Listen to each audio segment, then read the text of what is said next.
Invitada muy especial que desplegó acá un sistema de papeles que ni te cuento y subrayó. Es tan responsable. Daniela Dosso, ¿cómo le va? Bien. Bien. Viste que nos cuesta el bien Bien, livianito, no. bien, no sabes ¿estamos decirlo. bien? No, estamos No. mal, pero Estamos con fuerza. estamos vivas, estamos luchando, estamos claras, estamos en el camino a la verdad, así que estamos bien. Dani Dosso es una madre protectora, militante, feminista. Vos sos médica, ¿no, Dani? Soy trabajadora social. Sos trabajadora social. Sí, trabajé siempre en el campo de la salud pública. Claro. Desde muy chica, hace más de 25, 30 años, sí. Bueno, Sí. una gran luchadora también por la legalización, por la ley del aborto seguro, legal y gratuito. Vengo de esa lucha. Y ahí, sí. desde ahí que te conozco, por una lucha personal también, y por la lucha de un montón de madres protectoras. El otro día hablábamos con Gilda Morales, hacíamos un poco la relación y por qué está Daniela Dosso hoy hablando acá y planteando un montón de situaciones y qué hilo une esta lucha de madres protectoras con la Fundación Lucio Dupuy y con lo que está sucediendo hoy. 10 personas con prisión preventiva, Yami, ¿no? Sí, así es. Esto, bueno, trascendió hace un mes y medio más o menos, Sí. pero después esto tampoco se hizo eco. Se vio la imputación, había quedado que iban a empezar las audiencias, pero hasta ahí es la última información que habíamos tenido. Hoy fue, ¿no? Algo, hoy pasó. Pero ahora están Claro. procesados Hoy, y con prisión preventiva. claro. Estaban Hoy. imputados y a partir de que el abogado Juan Pablo Gallego tomó la investigación e indagaron al titular de la Fundación Lucio Dupuy, que es, El abuelo. el abuelo de Lucio, la jueza determinó procesarlos y dictarles prisión preventiva a 10 profesionales, psicólogos y abogados que trabajaban con la Fundación Lucio Dupuy. Acá hay un nudo, ¿no? Que me Sí. parece que en esta charla estaría bueno que vayamos Sí, desatando, exacto. ¿no? Porque hasta ahora a la Fundación, ¿cómo la conocíamos? Como aquella que... La del abuelo, que después de que su nieto fue torturado, violado, asesinado por 2 mujeres, que lo digo así porque ellos ponen sí. muy el foco en que son 2 mujeres, Exacto. cuando hay un montón de niños violados, torturados y asesinados por hombres. Bien, a raíz de eso se armó esta fundación. Lo que estamos viendo es que en general esto pasa en el mundo. Los grupos antiderechos financian, van buscando casos testigos en los países. En este caso, el caso Lucio fue, tuvo mucha repercusión en la opinión Claro. pública. Entonces Tremendo. van buscando casos testigos que puedan utilizar para distorsionar la realidad, financiarlos y hacer otra cosa de lo que dicen que hacen. Total. Dicen que defienden a las infancias del maltrato infantil, usan un caso como, digamos, no dudamos del Por caso Lucio ni de supuesto. que estas 2 personas están sancionadas correctamente, pero buscan un caso que es la excepción a la regla, ¿sí? Porque que mujeres asesinen a hijos, violen y torturen es algo que sucede, es real, pero es la excepción a la En regla un porcentaje para mucho menor. ocultar la regla. ¿Cuál es la regla? Que Claro. las violaciones a niños, niñas y adolescentes son realizadas en el 80%, estoy hablando de datos de la última guía UNICEF 2023, que el 80% son perpetrados por varones y en el 80% dentro de la familia, es decir, por padres biológicos, abuelos, tíos o padrastros, es decir, varones en situación de cuidado. Entonces, la estrategia de los grupos antiderechos a nivel internacional es usar casos testigos como fue el de Lucio, financiarlos. Dicen que defienden a las infancias de falsas denuncias, pero en la práctica vamos a ver qué encontramos. ¿Qué hizo la Fundación Lucio Dupuy desde que se creó hasta hoy? Claro. Bueno, participó en encuentros y participó de casos en donde se denunciaban abusos sexuales, ¿sí? Donde madres protectoras, es decir, que escucharon a sus hijos e hijas y denunciaron abusos sexuales, denunciaron a sus progenitores. Y ahí empezaron a intervenir con psicólogos y abogados para obstruir, ¿sí?, las causas y lograr que no se condene a estos varones abusadores. Esto es lo que hicieron. Lo anterior es lo que dicen que hacen. Sí, y hoy sí. tenemos una noticia que nos arroja un poco de luz, Sí. que es la relación entre la Fundación Lucio Dupuy y el caso Loan. Es decir, que hay profesionales de esta fundación que encubrieron, digamos, vamos a leer de qué se los acusa. Sí, porque no es que se los acusa por algo indirecto. No, están acusados de privación ilegítima de la libertad de menores de edad que encontraron en un hotel en Tucumán, que eran niños que habían visto cómo los sustrajeron a Loan. Y había psicólogos de la Tucumán? Creo que sí. Bueno, ahora me voy a fijar. El psicólogo es de Tucumán. Ok. El psicólogo es de Tucumán. Pero de niños que fueron en el Naranjal. Sí. Fueron secuestrados y que este psicólogo los estaba coacheando, digamos, para que no dijeran la verdad. Es decir, por encubrimiento agravado, por suministro de estupefacientes, por usurpación de título, hay personas que dicen ser profesionales que no lo son, exacto. Y falso testimonio.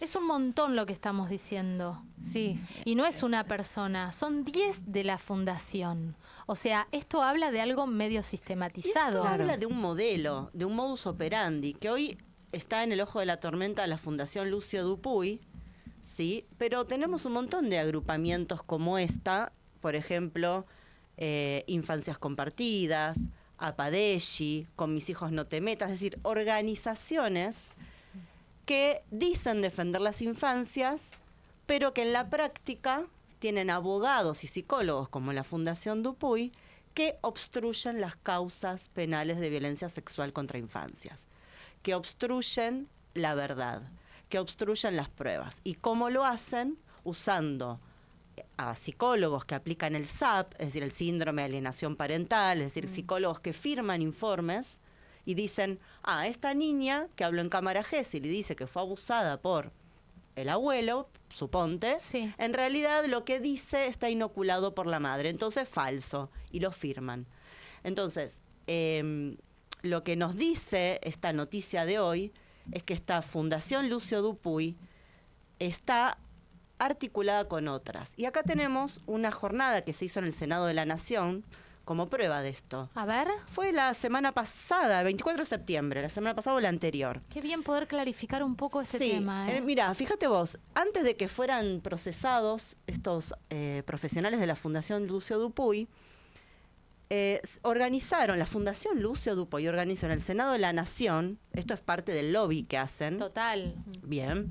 Bueno, recordemos que cuando, no sé si estaba la Fundación de Lucio Dupuy o Ramón Dupuy, pero cuando Mariano Cuño Libarona fue a exponer, había asociaciones que protegen a los padres y que hay muchos padres denunciados por abuso sexual. Nosotros vamos a tirar data, después la audiencia va a ir haciendo sus relaciones. Esto es un pero tenemos a un ministro de Justicia que va a la Cámara de Diputados con un grupo de choque que está conformado por las asociaciones que ahora vamos a nombrar que defienden pedófilos. Perfecto. Y esto lo ha dicho muy bien Vanina Biasi en su momento. Pero entonces, vos fíjate, tenemos una jornada que se hizo en el Senado el 24 de septiembre, organizada por la Fundación Lucio Dupuy, es decir, por Ramón y Silvia Dupuy, donde disertaron diferentes profesionales para justamente hablar del problema de la obstrucción del vínculo y del interés superior del niño, para decir que en realidad hay que tener en cuenta en las causas, en las denuncias de maltrato infantil y de abuso sexual, que en realidad ahí lo que hay es una madre o una psicóloga que inocula relatos en las infancias y se obstruye el vínculo. Esto está demostrado, digo, en psiquiatría no existe el síndrome de alienación parental, ni en la justicia tampoco existe. Es ilegal. Es ilegal y no existe en la medicina, digo, no existe en la psiquiatría. Exacto. Expliquémoslo porque si no parece que existe. No existe. Y es por otro ilegal. lado, lo que están diciendo es, bueno, por las dudas, si la madre le dijo al chico lo que tiene que decir, mejor que vaya con el presunto abusador. Es tremendo. Exactamente.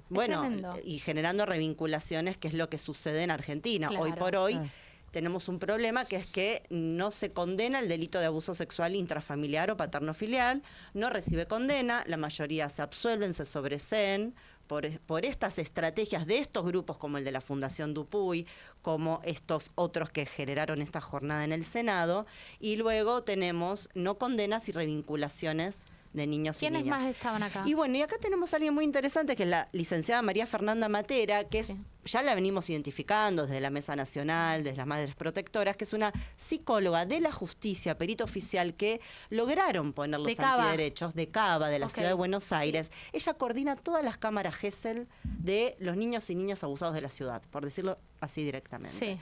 ¿Qué hace Matera? Lo hizo en mi caso, yo tengo de primera mano cómo ella actúa, y de muchas otras madres protectoras viendo los informes, es aplicar el SAP, es decir que cuando un niño o una niña habla, ese relato está inoculado, implantado. Y tenemos un caso público donde Matera, que estuvo invitada por la Fundación Lucio Dupuy a esta disertación en el Senado. O sea, ella es funcional a estas organizaciones y a los padres denunciados por abuso sexual. Sí, te diría que parecen una asociación ilícita.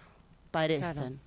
Y de hecho, ¿sabés qué? Sí. Esto que estás comentando, me acuerdo cuando recién comenzó la fundación de Lucio Dupuy y escuchando al abuelo hablar en muchos medios de comunicación, lo que él más reclamaba era que la fundación era en pos de toda esta ineficiencia que hubo en los sistemas y en las instituciones y en los profesionales para evitar, digamos, la muerte y el asesinato de Lucio y la forma. Como él explicando que durante todo su transcurso, su corta vida, la no intervención, la ineficiencia de las instituciones y los profesionales hicieron que eso también ocurriera.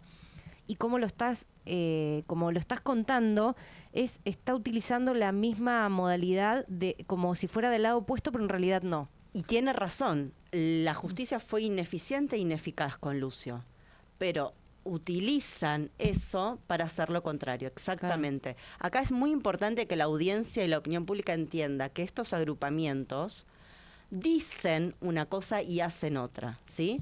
Dicen defender las infancias, pero luego en la práctica las causas concretas con nombre, apellido y número en las que actúan son casos de abuso sexual, paterno, filial o intrafamiliar, cuando las madres denuncian. Ahora, y otra cosa muy importante, el abuelo de Lucio dice todo esto que vos acabas de describir, pero en realidad él tampoco denunció nunca.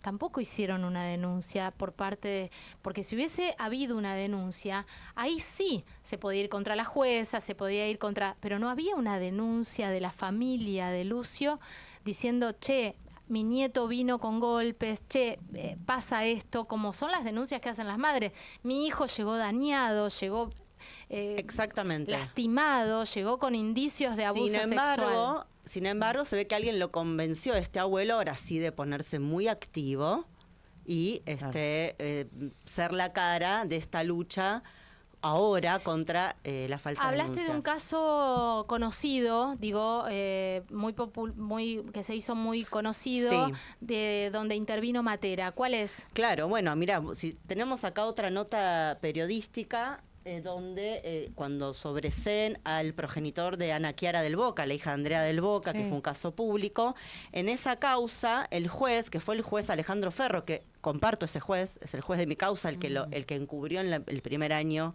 de la causa de mi hijo, el juez absuelve por falta de mérito, por falta de mérito del padre, el progenitor de Ana Chiara. ¿Y en qué se basa para sobreseerlo? A pesar de que ella contó los abusos. ¿En el síndrome de alienación parental? En el informe de Matera. Que habla de esto. En el informe de Matera como perito oficial de la justicia y en el informe de Misraji, perito de parte del progenitor abusador.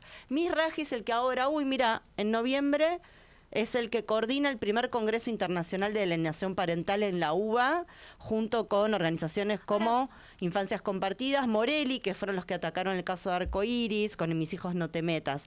Entonces, volvemos. Caso Ana Chiara del Boca.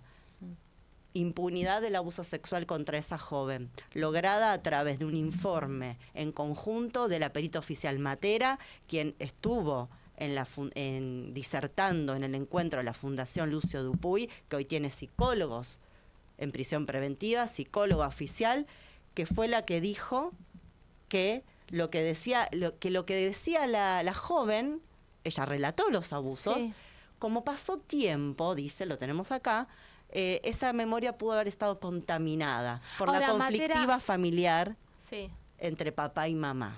Entonces, ¿qué pasa? Y ahora volviendo de nuevo con respecto al caso Loan, sin meternos en el caso, digo, pero estamos hablando de que mientras dicen que van a defender a los chicos, los chicos son cosas. Están cosificadas, porque no sienten, no piensan y son una cosa que la madre le inocula pensamientos y palabras. Ahora, en este caso, ellos están acusados de privación ilegítima de y de libertad, hacer eso con esos niños. Y de hacer eso con esos mismos niños. Entonces, digo, lo que estamos viendo es de una manera más burda lo mismo. Sí, estamos viendo, a ver, un modus operandi psicopático donde ellos dicen hacer una cosa, acusan a las víctimas de mentir, acusan a las madres de inocular los relatos de abuso, acusan a las psicólogas clínicas, no nos olvidemos del backlash, de que estas organizaciones además denuncian, amenazan y hostigan a las profesionales que diagnostican los abusos sexuales, ¿sí? Entonces, ellos... El backlash, expliquémosle a la gente, porque si no el backlash quiere decir contraofensiva en inglés, y son una serie de estrategias que hoy despliegan estas organizaciones que estamos hablando contra quienes, por ejemplo, los profesionales médicos que diagnosticaron el abuso, las lesiones físicas, o psicólogas que escucharon los relatos de los niños pacientes y los ponen en un informe. Entonces, ¿qué hacen? Van y las denuncian. ¿Sí? Tenemos casos emblemáticos, el de Daniela Lescano de Tandil, que está llegando a la Corte Suprema. ¿Sí? A los profesionales que diagnostican el abuso Exactamente. sexual. Ahora, ¿qué logran con eso? Sí. ¿Y qué logran? Amedrentarlos, claro. que haya profesionales que no quieran atender estos casos. ¿Hay algún juicio denuncia contra Matera? No que yo conozca. La verdad es que debería hacerlo. El tema es que tenés tantas denuncias para hacer en el camino que no tenés cómo, porque necesitas recursos. Doy fe. Mira, en mi caso... Si hay una presentación contra Matera, hecha de mi parte, en la Defensoría del Niño de Nación, justamente es una denuncia por haber aplicado el SAP y el síndrome de falsas memorias a mi hijo y de esa manera haber plantado prueba, porque lo que hay que decir es que Matera planta prueba. ¿Matera qué cargo tiene hoy? Matera es la coordinadora del equipo infanto-juvenil del Ministerio Público Tutelar, es decir, quien coordina las cámaras GESEL. Es funcionaria pública de la justicia. Todas las pericias psicológicas a niños y niñas en la Ciudad de Buenos Aires. Es funcionaria pública, sí. Y es muy llamativo porque el Ministerio Público Tutelar tiene políticas interesantes. Sí. Tiene muchas políticas. Entonces, es llamativo que una persona como ella, ojo, es un cuadro técnico muy refinado, antiderecho, es muy llamativo. Por ejemplo, no es brusco como escuchar a otro de la asociación. Claro, como escuchar capaz. No es evidente, no es alevoso. Exactamente. Vos lees pero quienes sí sabemos de salud mental y venimos de las ciencias sociales, de la investigación y del análisis crítico, leemos perfectamente lo que dice. ¿Qué va a pasar con esto? No te pido que hagas futurología, pero digo, ya hay procesamientos y ya hay 10 prisiones preventivas dadas. ¿Cuándo se da la prisión preventiva? Cuando hay peligro de fuga o cuando hay peligro de entorpecimiento de la causa. Con lo cual, no estamos hablando de nenes de pecho, bebés de pecho, no sé cómo se dice, de gente inocente. Si se dictó la prisión preventiva es porque hay riesgo de fuga. Y aparte hay que agregar a esto que hoy trascendió que Laudelina y Walter Maciel pidieron volver a declarar. Bueno, por eso, digo, lo que va a suceder ahora es que se empiece a investigar la fundación. Ojalá. A ver, yo no sé lo que va a pasar. ¿Qué pedirías vos, Daniela, como madre protectora?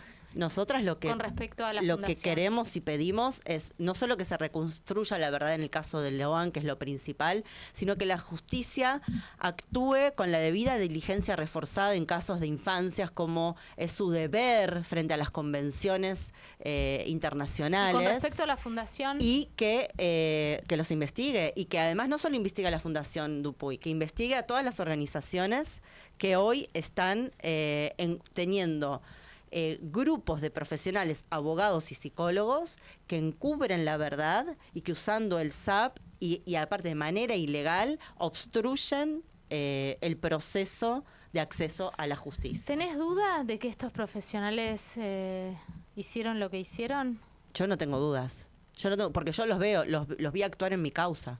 En mi causa hay 2 psicólogas que sin conocer ni a mi hijo ni a mi hija los diagnosticaron psicológicamente diciendo que sus relatos de abuso son falsos y que están inoculados por la psicóloga y por mí, sin haberlos visto nunca. Esto no es salpicado, esto es una red. Esto es un modus operandi, no solamente en Argentina, en la región, hay encuentros entre diferentes países, en Brasil han avanzado muchísimo, en otros países, en España también, es algo que se está dando a nivel internacional porque tiene que ver con el avance de lo que algunos grupos quieren, que es la naturalización de la pedofilia y de las infancias como mercancía. Digo, este avance del capitalismo y del patriarcado en volver todo objeto, ¿sí? La naturaleza objeto, el extractivismo, las infancias objeto, la trata, la pedofilia y usarlos como objeto de este goce vacío, ¿no? Entonces vos decís que este tipo de asociaciones son funcionales a la pedofilia y a la trata.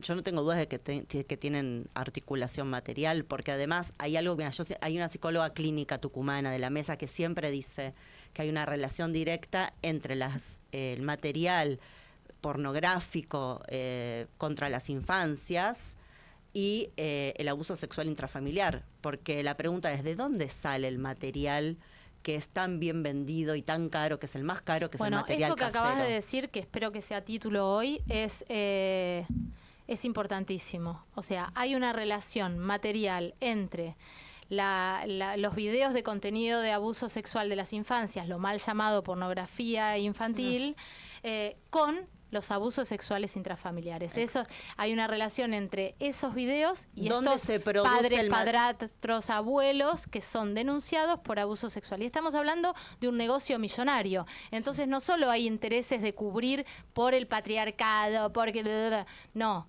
hay intereses económicos de cubrir a esta gente. Por eso están las asociaciones. Exactamente. ¿Quién banca estas asociaciones? No sé, pero tienen mucha plata. Ok. Son asociaciones que tienen mucha plata. Sí, tienen muchos recursos, sí. Y mira, yo simplemente hacerte esta pregunta. ¿Cuánto puede pagar un pedófilo con mucha plata por su libertad?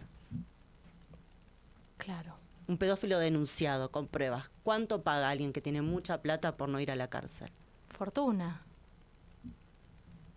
Bueno, nos quedamos con estas preguntas, nos quedamos con este tema que me parece que trajo mucha luz y tenemos... Nada tenemos. Sí, ya finalizó. Ya finalizó. Igual me quedé, o sea, toda esta relación y lo que hablábamos la otra vez con estas imputaciones, lo que va apareciendo en el caso de Logan y cómo se parecen a un montón de otros casos, o sea, la forma de operar, como qué desolador es el panorama igual con respecto a esto. Porque hay mucha plata atrás. Porque hay mucho poder y cómo es importante también armar redes para poder avanzar con algo, para proteger a las infancias que están tan desprotegidas. Yo no me quedaría con la desolación, sino con la esperanza, con que hay que visibilizar, con que cuando las infancias hablan y hay adultos que les escuchan y les creen y se genera este proceso que es dificilísimo, porque es una ruta crítica dificilísima, hay un antes y un después. ¿Sí? Que los niños y niñas sí pueden ser felices después de un abuso, sí pueden sanar, pero no es así nomás, que tiene que ser con justicia, con reparación, con restitución de derechos, y sí creo que hay una gran vacancia en las políticas públicas y en el Estado para desarmar estas redes, y bueno, por eso vamos también, ¿no? Porque hacen mucho daño y bueno, queremos vivir sin violencias. Totalmente, gracias Dani. Daniela Dosso pasó por aquí por Campanas en la Noche. Nos reencontramos mañana, ¿no? Porque juega Argentina.